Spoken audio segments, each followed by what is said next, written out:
Hello বন্ধুরা, এখন আমি একাই চলে যাচ্ছি ঠাকুর দেখতে। কিছু কেনাকাটিও সঙ্গে রয়েছে, আর সঙ্গে একটু মাকে দর্শন করব। তাই জন্য যাওয়ার সময় পুরো ফ্রেশভাবে যাচ্ছি, সেজে গুজে ফ্রেশভাবে। এই যে বাস স্ট্যান্ডে বসে আছি, বাস ধরার জন্য বসে আছি।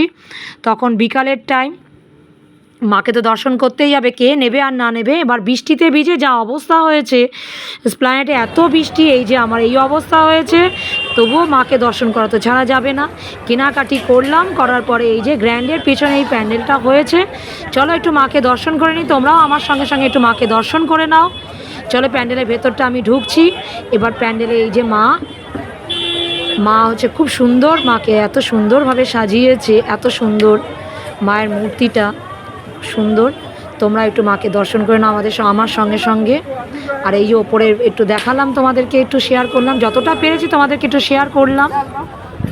মানে এখন থেকেই ভিড় হয়ে গেছে, এত ভিড় হয়ে গেছে এখন থেকেই, কারণ যা অবস্থা বৃষ্টি আসবে। বৃষ্টির মধ্যে সবাই এত ঠাকুর দেখতে কি পারবে কি পারবে না, আগে থেকে তো একটু ঠাকুর দেখে নিই। মাকে তো আমাদের দর্শন করতেই হবে। এই একটা বছরে আমরা অপেক্ষা করে বসে থাকি মাকে দর্শন করার জন্য, নতুন কাপড় জামা কাপড় কিনে পরবো বলে।